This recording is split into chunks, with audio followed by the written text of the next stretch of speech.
Benton County prosecutors have till Tuesday to formally charge a man suspected of raping a 13-year-old. A Department of Energy contractor says 5 drums holding low-level radioactive waste fell off a flatbed truck.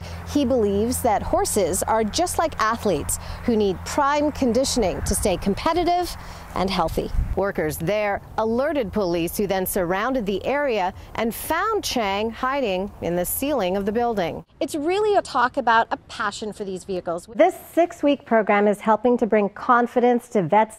20,000 screws and 8,000 hours of manpower. And they did it. Today they are your 2013 world champions. One organization is discussing plans to implement protocol into the rowing programs, something that's never been done in the past. If this is the first time down here for you, as it has been for me, a couple of things you're going to want to keep in mind. The Attorney General's office filed this action back in April, alleging Arlene's Flowers and owner Baronelle Stutzman discriminated against a gay couple. If you drive a Honda in the Kennewick area, you may want to pay close attention to this story. Actually, first laid eyes on this car here. It was his grandfather's, this 1964 Mercury Monterey Breezeway, and he says it was love at first sight.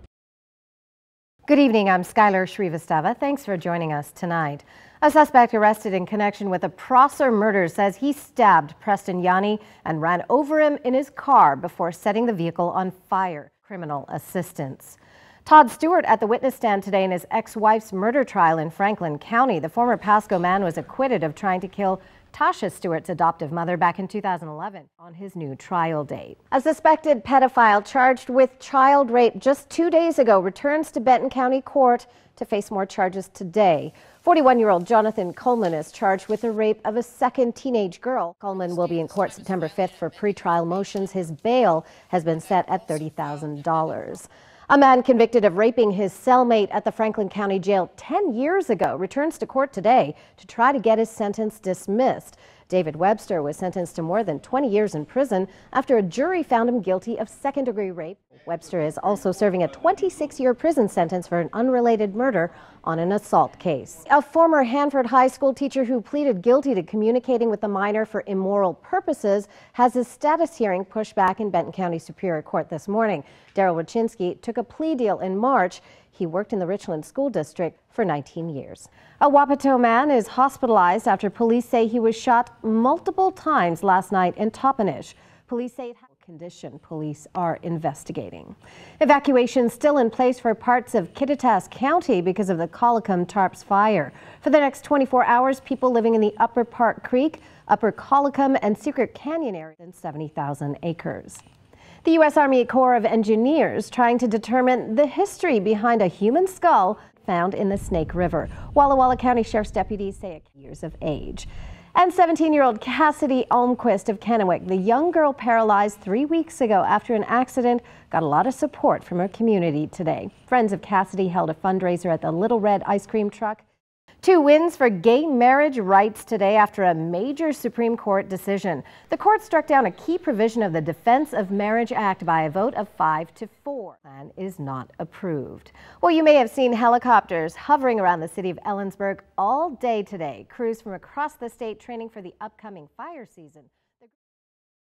Those 9 buildings became the target spot for SWAT training today. 3, 2. About 25 men trained for breach entries today, SWAT teams using explosive charges. Commander Steve Arbuthnot from Federal Way says his guys got exactly what they were looking for. The property was perfect for this type of training with multiple doors and options to be able to use charges on and gain a lot of data in a short time. Finding actual buildings to practice breaching scenarios is difficult.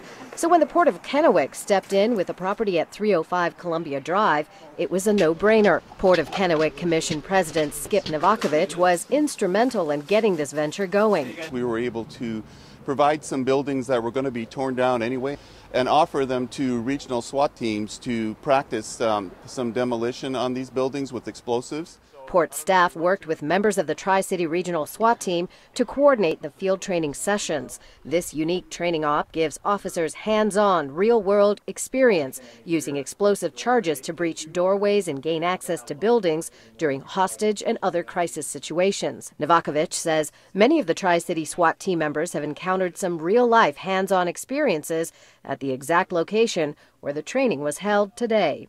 They were here on other occasions under not such pleasant circumstances, and so it's kind of an end of a story to them, and they're excited about it. The guys are learning quickly, and they've become proficient in a short time. The empty and dilapidated buildings are slated for demolition and will be torn down following the completion of the SWAT training, which ends tomorrow. Luca Chang was spotted late last night at the Pendleton Convention Center. Workers there alerted police, who then surrounded the area and found Chang hiding in the ceiling of the building. Police arrested 23-year-old Luca Chang last night after receiving a call from two convention center workers. Danielle Swanson and Sally Dumont spotted Chang in the kitchen area. They say he was sitting there drinking a Coke. We came in this back door, we unlocked it. That right here, we stopped and realized that there was somebody sitting in the chair. He stood up, looked at us, and said, "I think it's something time to go." Swanson says Chang got up when he saw them and quietly proceeded to go back to his hiding place in the ceiling of the building, where police believe he's been hiding out for the past week. She also says they'd heard reports of Chang in recent weeks on television and knew that police considered him armed and dangerous. There was no doubt in our minds that that's who they were looking for. Chang made his first court appearance in Umatilla County today. He will be charged next week with attempted murder and first-degree assault in the brutal attack on Karen Lang along the Umatilla River Parkway. That happened on August 9th. He also faces a murder charge in the stabbing death of a 19-year-old Amy Jane Brandhagen at a Pendleton motel last year.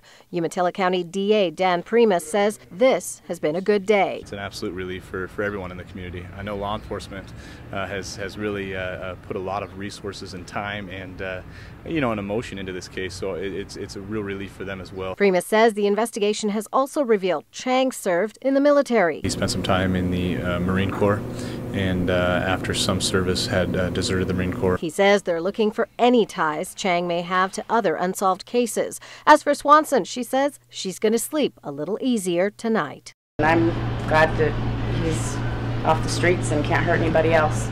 It's unclear why Chang was in the area at all. The district attorney says it's a question investigators also have.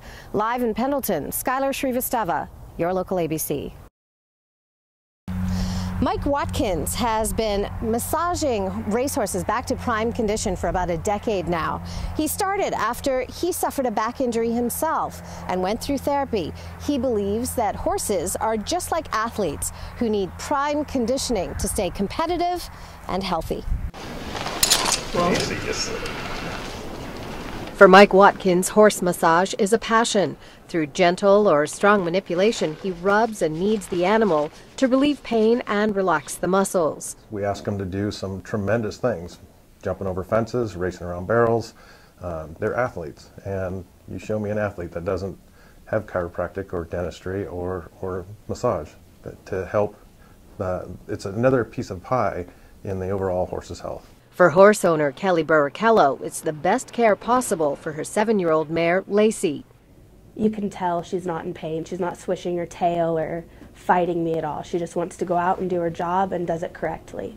Many of the horses on Burricello's ranch, including Lacey, are barrel racers, a rodeo event where a horse and a rider follow a cloverleaf pattern around barrels.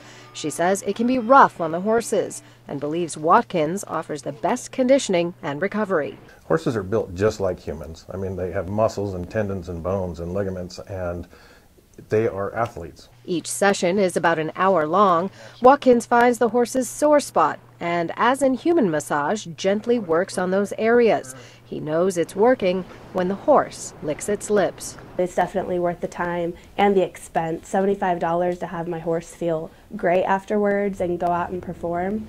Absolutely worth it. I love that they're able to go back and do their business and work as hard as they do for us. I mean, we ask a lot of them. It's just something, one more way to treat them correctly. Watkins works all over the Northwest and in Texas and even in Canada. He also works with some of the top horsemen in the country. Live in Findlay, Skylar Shrivastava, your local ABC.